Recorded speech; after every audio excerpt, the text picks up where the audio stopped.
Hello guys, मेरे YouTube channel पे आपका स्वागत है। आज की कहानी का नाम है जादुई जूते। ये कहानी एक गरीब मोची की है जिसने अपनी कला से जादुई जूते का निर्माण किया। एक समय की बात है, एक शहर में एक मोची रहता था। वह सुबह से शाम तक अपने कामों में लगा रहता था। उसे दुनिया से कोई लेना देना नहीं था। सड़क के किनारे छोटी सी जगह में वह अपना जीवन यापन करता था। उसे अपने कामों में महारत हासिल थी। एक से एक जूते बनाने के लिए शहर के लोग उसी के पास आते थे। एक बार वह अपने कामों में लगा हुआ था, तभी एक सन्यासी अपने लिए जूते बनवाने का विचार लेकर उसके पास आया। उसके कपड़े फटे हुए थे और उसकी हालत भी अच्छी नहीं दिख रही थी। मोची ने सन्यासी से कहा, बाबा, जूतों के लिए चमड़ा तो आपको ही देना पड़ेगा, मेरे पास तो नहीं है, आप चमड़ा ले आए। सन्यासी ने एक पेड़ की छाल मोची को दे दी और कहा, तुम इसी के जूते बना दो। मोची ने जैसे ही पेड़ की छाल को स्पर्श किया, वह सोचने लगा कि यह तो चमड़े से भी मजबूत है। वह सन्यासी से पूछ बैठा, पेड़ की छाल ये है? लेकिन सन्यासी ने उसकी बात का कोई जवाब नहीं दिया और मुस्कुराते हुए कहा, मुझे शीघ्र निकलना है, तुम अपना काम प्रारंभ करो। तभी मोची ने अपने कार्य में लग गया और कुछ घंटों में की मेहनत के बाद मोची ने सन्यासी के लिए शानदार जूते बना दिए। मोची खुशी से सन्यासी को जूते पहनाने बुलाता है। कई बार आवाज़ देने पर सन्यासी उसकी आवाज़ नहीं सुनता। वह अपनी जगह से बैठकर सड़क पर पार कर यहाँ वहाँ देखने लगता है, लेकिन सन्यासी का कुछ पता नहीं होता।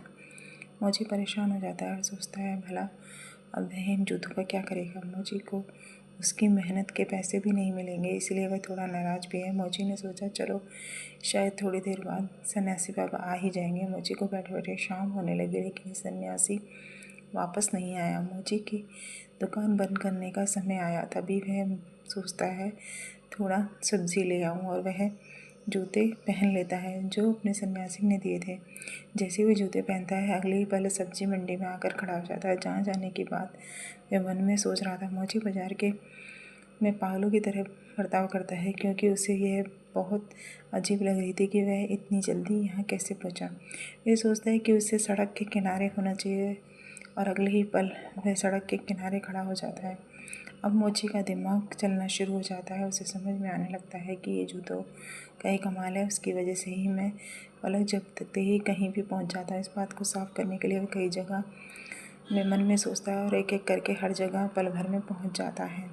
उसकी खुशी का कोई ठिकाना नहीं होता, मानो उसने जीवन में सब कुछ पा लिया। तभी मोची इच्छा करता है कि खूबसूरत घर में पहुंच जाए और वह जूतों को पहन चमत्कार से पलक झपकते ही पहुंच जाता है। घर की सुंदरता देख वह खुशी से झूमने लगता है। ऐसा लगता है मानो यह घर उसी के लिए बना हो।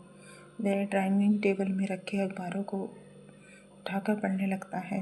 तभी उसे अखबारों में दो देशों के बीच जंग होने की खबर दिखती है और उसके मन में जंग को पास से देखने का विचार आता है। वह अपनी इच्छा अनुसार इस स्थान पर पहुंच जाता है। हजारों तरफ से गोलियां चल रही होती हैं, बम फट रहे होते हैं, और जैसे ही वह जंग के मैदान में घुसता है तो एक गोली उसके सीने में आकर घुस जाती है और मोची वहीं गिरकर अपना दम तोड़ देता है। मोची के बिना सोचे समझे विचार की वजह से उसका जीवन खत्म हो जाता है। कहानी अच्छी लगी हो तो लाइक और सब्सक्राइब भी करें।